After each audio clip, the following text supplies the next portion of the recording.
नमस्ते, मैं बीना किचन से बोल रही हूँ। आप सभी लोगों को हार्दिक स्वागत। उम्मीद करती हूँ आप अच्छे होंगे, सुरक्षित हो। आज बात कर लेते हैं कि पितृपक्ष में जिउतिया कितनी तारीख को पड़ रही है। जिउतिया के दिन हमें एक दिन पहले नहाए खाए होता है, तो 14 सितंबर को जिउतिया पड़ रही है। दिन है इतवार का और ये पितृपक्ष में अष्टमी वाले दिन व्रत रखा जाता है, नवमी वाले दिन पारण किया जाता है। ये व्रत पितृपक्ष में रखा जाता है। महालक्ष्मी की ये इसमें पूजा होती है, जितबंधन बाबा की पूजा होती है। ये व्रत अपने पुत्र के दीर्घ आयु के लिए ये व्रत रखा जाता है। तो इस व्रत में एक दिन पहले नहाए खाए होता है। नहाए खाए का मतलब ये है सिर धो के नहाना और उस दिन से लहसुन प्याज का त्याग कर देना, सादा भोजन बना करके अपना बिना लहसुन प्याज का बना करके भोजन करना चाहिए। और चील्हों और सियारों को भोजन निकाला जाता है। जब व्रत के रखने से पहले सुबह उठ करके सरगही खानी जरूरी होती है। सरगही में क्या खाना चाहिए? हमारे यहाँ तो पूड़ी, चावल, ठोकवा, मलपुआ जो भी हो मिठाई आपके पास बनाया जाता है। चीलों और सियारों को निकाला जाता है, भोर में ही निकाला जाता है। तोरी के पत्ते पर हर चीज़ उसमें, और तोरी की सब्जी होती है, सरपुतिया की सब्जी होती है, उसमें बिना नमक का वो सब्जी बनाई जाती है। चीलों और सियारों के ये पहले ही निकाल कर, जब खाना शाम के समय भोजन बनता है, पहले साफ सुथरा निकाल के रख लिया जाता है। उसके बाद तब पूरा घर भोजन करता है। वो भोजन सुबह भोर में ही चीलों सियारों को निकाला जाता है। पूरी, सब्जी, कढ़ी, मिठाई जो कुछ हो आपके, सब ये पूजा भोर में सुबह किया जाता है। उसके नहा धो करके, ये नहीं है कि नहा धो करके चील्हों और सियारों का पूजा किया जाता है, लेकिन पूजा करके मंजन करके सरगही कर लेना चाहिए। सरगही में सुबह उठ करके नहाना धोना, नहा लो तो अति उत्तम है। मंजन करके चाय पी लो, मिठाई खा लो, लस्सी पी लो, शरबत पी लो। ये चीज़ें, ऐसी चीज़ें हमें सरगही में लेनी चाहिए जो कि हमें पूरा दिन प्यास ना लगे। सरगही लेने का मतलब है कि उसके बाद आधा पीसीएम जरूर ले लेना, क्योंकि पूरा दिन सर में दर्द ना हो, बदन में दर्द ना हो, कोई दिक्कत ना हो। तो ये व्रत बड़ी कठिन की है, बड़े तपस्या का है। इस व्रत में 24 घंटा निराजल पानी का रखा जाता है। तो इसलिए व्रत, ये जिउतिया का व्रत बहुत ही कठिन व्रत है। लेकिन सरगही खाने से पहले ये चीज़, कौवा बोलने से पहले हमें सरगही खा लेनी चाहिए। सरगही उसके बाद चाय पी लेना चाहिए। ये ना हो कि बाद में हमें कोई दिक्कत हो।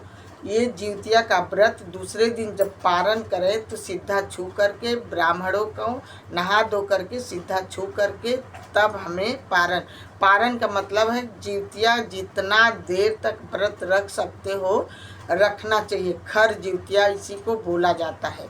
तो खर का मतलब है कि एकदम उस दिन खर भी नहीं तोड़ना चाहिए। खर का मतलब कि ज़्यादा देर तक पारण वाले दिन हम तब व्रत रखें, तब भोजन ग्रहण करें। लेकिन बात यह है कि पहले के लोग ताकतवर थे, उनको अच्छी चीज़ें भोजन खाने को मिलता था, घी। लेकिन अब हर चीज़ यहाँ मिलावटी मिलती है। इतनी देर तक कोई व्रत खर 12 बजे तक दूसरे दिन नहीं रख सकता। तो लेकिन देख लेना, इसमें कोई नियम मुहूर्त नहीं होता है। पारण अपना हिसाब से देख लेना, कर लेना पारण। नहाने से, नहा धो करके सीधा ब्राह्मणों को छू करके द्रव्य रख करके तभी पारण करना चाहिए, इसका नियम है।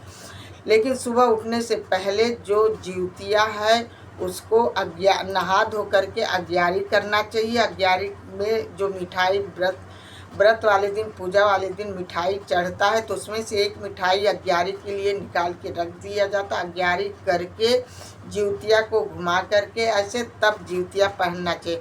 लेकिन जिस दिन जिउतिया का व्रत रखें, पूजा पाठ हो, उस दिन जिउतिया नहीं पहनना चाहिए। पारण करके तब जिउतिया पहनना चाहिए। नहाए खाए वाली बात हो गई। नहा खा के एक दिन पहले सिर धोकर नहा लेना चाहिए। और जिस जिउतिया वाले दिन हमें पीला सिंदूर अवश्य लगाना चाहिए, पैर रंगना चाहिए। उसके बाद जिउत बंधन का पूजा करना चाहिए। पूजा करने के बाद पूजा की सामग्री क्या होती है? थाली में नारियल होना चाहिए, चना भिगोया हुआ होना चाहिए, फल होना चाहिए, मिठाई होना चाहिए, जिउतिया होना चाहिए और नेनुआ का पत्ता होना चाहिए, देसी घी होना चाहिए। दिया जलाने के लिए पूजा करना चाहिए। पूजा करने के बाद हमें अरियार बरियार के पेड़ से अखबार लेना चाहिए। अखबार ले कर के तब जब घर आए तब जो काला चना है एक एक गिराते हुए बोलना चाहिए, ए अरियार का बरियार श्री रामचंद्र जी से जाके बोल देना कि विवेक की मम्मी हर जिउतिया व्रत रखी हैं।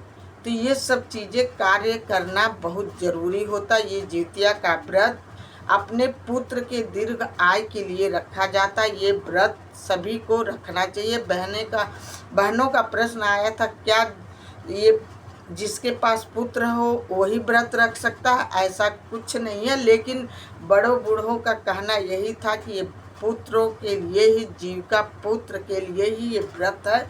तो ये हमारे हिसाब से कि बेटी हो या बेटा, संतान के लिए ही व्रत होती है। तो आपके पास संतान है, बेटी हो बेटा, आप व्रत रख सकते हैं। जिसके पास एक बेटी हो क्या व्रत नहीं रख सकता? रख सकता है। वो अपने संतान के लिए, दीर्घायु के लिए व्रत रख सकते हैं, पुत्र हो या पुत्री। लेकिन पहले का लोग यही कहते थे कि जिसके पास पुत्र हो, बेटा हो, वही व्रत रखते हैं इसमें। तो आप देख लीजिए, आपके यहाँ जैसा होता होगा वैसे ही करना प्लीज़। ये व्रत बड़ा कठिन का है, बड़ा अच्छा व्रत है, बड़ा फलदायी है, पुण्यदायी है। इसका फल तुरंत ही मिलता है, क्योंकि ये जिउतबंधन बाबा का व्रत है। इसमें अरियार बरियार के पेड़ से पूजा किया जाता है। फिर से ध्यान धरा दे, 14 सितंबर को जिउतिया का व्रत रखा जाएगा। ये व्रत बहुत कठिन का है, ये व्रत बहुत ही पुण्यदायी है। प्लीज़ आपको मेरी वीडियो अच्छी लगी हो, प्लीज़ एक लाइक एक सब्सक्राइब जरूर करना।